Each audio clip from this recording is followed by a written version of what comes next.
Hi, friends. Jana Kellum here, the founder of the Everlasting Love Club, and I am here with Hump Day Relation Tip number 24, I believe it is, which is slaying the green-eyed monster, aka dealing with jealousy.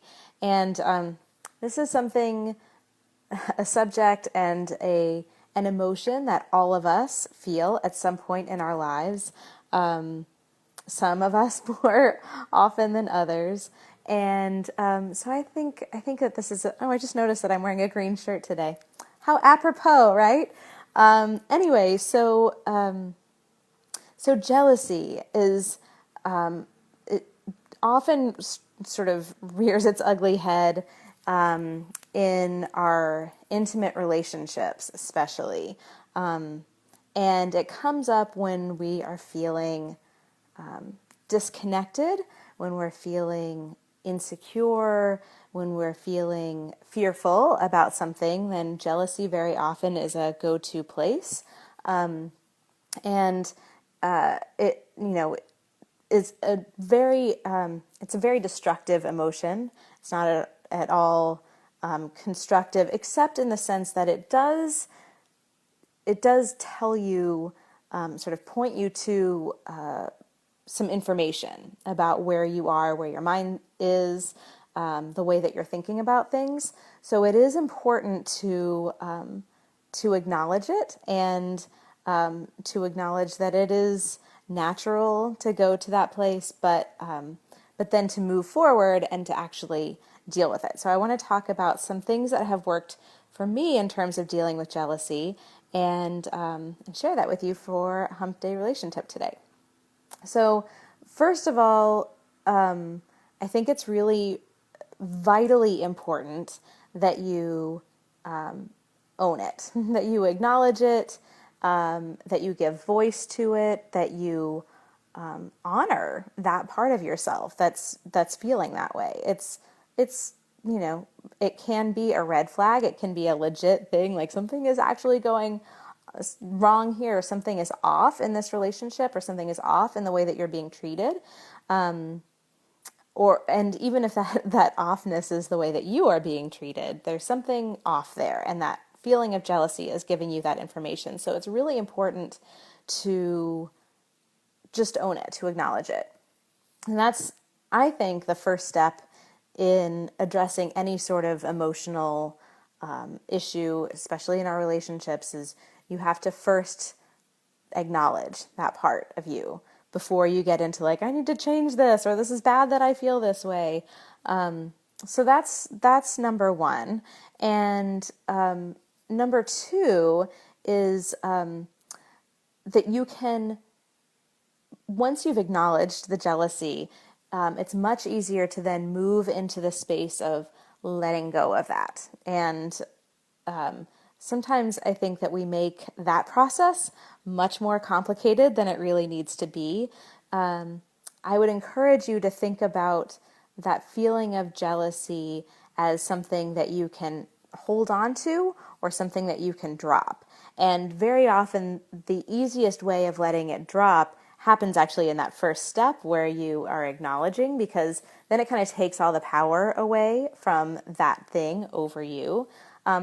Also, I think acknowledging it with your partner is a huge step in that direction of being able to let go of that jealousy that is holding you back from having the kind of relationship that you want. So if you were to say to your partner, and this isn't about like, how could you did this thing and it made me feel this way. It's not like that. And you've probably heard about the advice to use I statements, and that's so important, because then you're really owning what it is that's going on for you. So if you say to your partner, I'm feeling this way, and you go about it from a place of, I'm wanting to be connected more with you. I'm wanting to feel safe and secure in our relationship.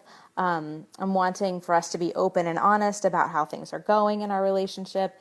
Then you can come from that place when you're talking to your partner about that, and it's much more likely to be received in an open way in instead of going to your partner in an accusatory, angry, disconnected sort of space.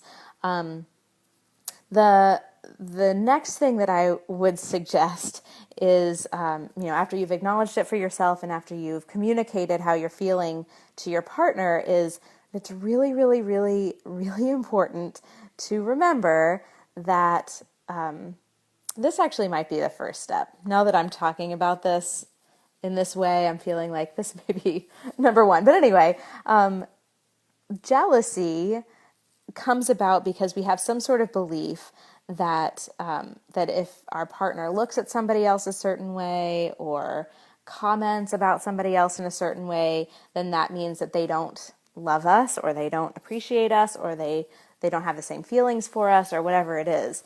And I would submit to you that all of us are always going to notice that there are other people around. That's never going to go away. We're bombarded all the time by images on TV and on internet and in person in real life of beautiful people, attractive people.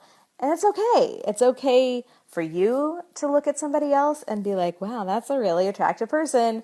And it's okay for your partner too. It doesn't mean that they don't care about you. It doesn't mean that they don't love you. It doesn't mean that they even in real life want to be with that other person. They're just noticing an attractive other human being. And the irony is that very often someone who wouldn't necessarily even follow through on anything like that can sometimes get so disconnected and so kind of pushed away by your jealousy and your fear that they're going to cheat on you, that it actually ends up creating the scenario that you're so afraid is going to happen in the first place. So I think if you can get to the place where you feel secure enough in yourself and secure enough in your ability to deal with your emotions and to know that there are other people on the planet and that doesn't take anything away from you. I sometimes describe it like very often we think of, that each of us are given like a pot. Here's the amount of love that you can have. Here's the amount of connection. Here's the amount of security. Here's your pie of that. Here's what you have to give. And if you give somebody else, or if your partner gives somebody else a piece of that pie, then it somehow you don't get as much. But I would submit to you that that's not how it works, especially with love or any of these kind of connecting emotions, that it's really much more that, when more love is given, when more appreciation is given, when more connection is given, then it actually expands the amount that's available. So I'd like to encourage you to think about your relationships in that way instead of as, that you have to fight for every scrap that you can get.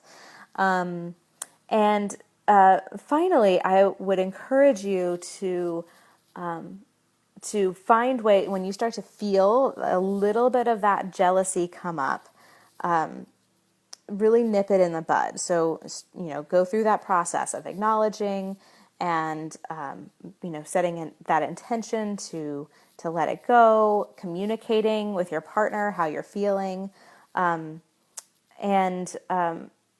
don't let it get into some huge big thing that is much harder to turn around.